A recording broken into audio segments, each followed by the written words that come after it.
Over the past year, something important has been happening in the bond market, and it's not just a technical finance story. Corporate America has been refinancing debt at a rapid pace. Companies across industries, from industrials to tech to consumer brands, have been issuing new bonds to replace older ones, extend maturities, or restructure their capital stacks.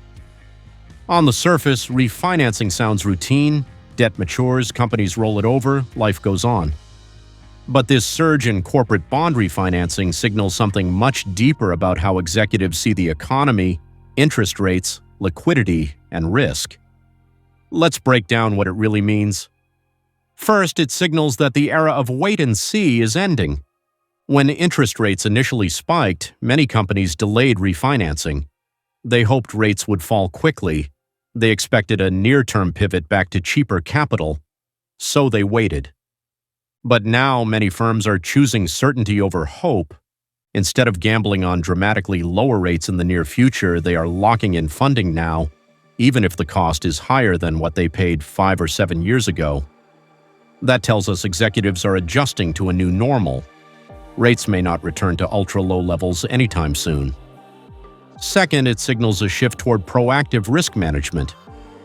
One of the biggest risks companies face is refinancing risk, the danger that large amounts of debt come due during a period of market stress. If credit markets freeze or spreads widen suddenly, refinancing becomes expensive or even unavailable. To avoid that, Treasury teams are spreading out maturity schedules.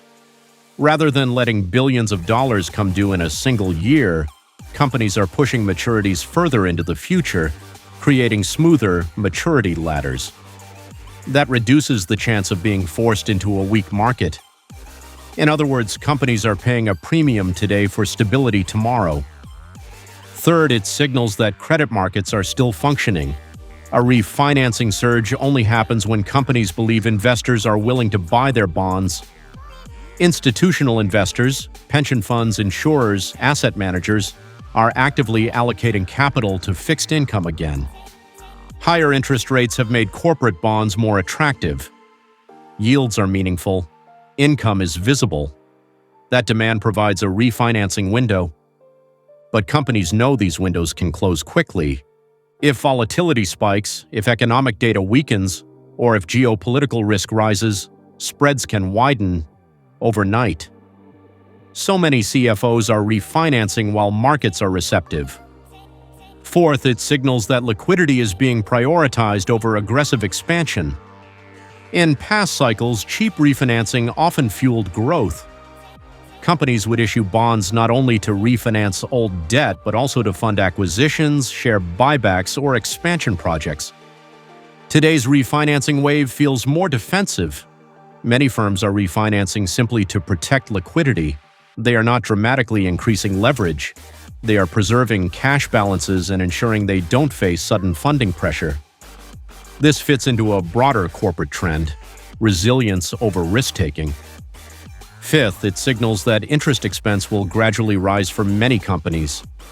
Debt issued during the low-rate era often carried extremely attractive coupons. As those bonds mature and are replaced with higher-rate debt, interest costs increase. That shift won't hit all at once. It will roll through income statements gradually as maturities occur.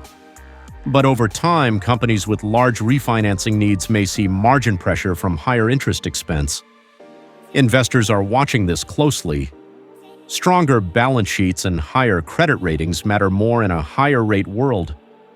The gap between investment-grade and lower-rated issuers becomes more pronounced, which leads to the sixth signal: credit quality is being rewarded.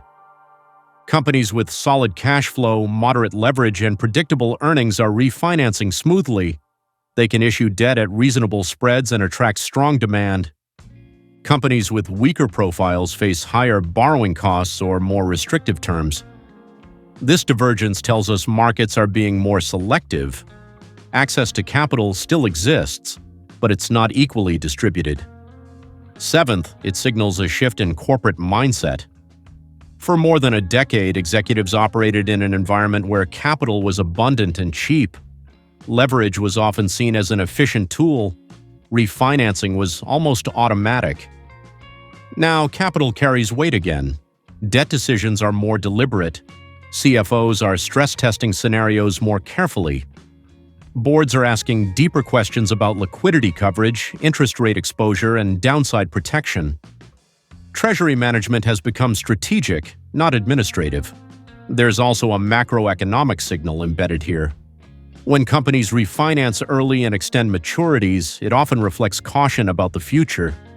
They may not be predicting a severe downturn, but they are preparing for uncertainty. Refinancing reduces vulnerability. If growth slows, companies with extended maturities and secured funding can focus on operations instead of scrambling for liquidity. That preparation suggests awareness of potential headwinds, whether economic, geopolitical, or market-driven. At the same time, the refinancing surge shows that corporate America is not in crisis mode. If companies were unable to refinance, that would indicate severe stress. Instead, what we're seeing is strategic repositioning. The system is functioning, but behavior is more conservative. Another subtle signal is about capital allocation trade-offs. When interest expense rises, it competes with other uses of cash. Companies may slow share buybacks, moderate acquisition activity, or delay capital expenditures to maintain balance sheet strength. This doesn't mean growth stops. It means growth is funded more carefully. Refinancing today often comes with covenants, disclosure expectations, and rating agency scrutiny. That discipline influences corporate strategy.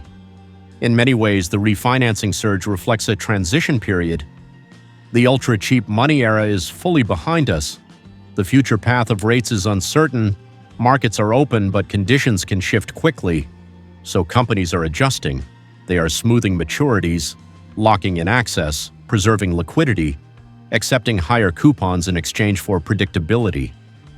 The surge in corporate bond refinancing signals a more disciplined corporate environment, one that values stability, optionality, and preparedness. It tells us executives are not assuming that tomorrow's capital will be cheaper or easier than today's. They are securing their footing now. And in a world where volatility can return without warning, that may be the clearest signal of all. Corporate America is prioritizing resilience over risk and planning for a higher-cost, more cautious era of capital.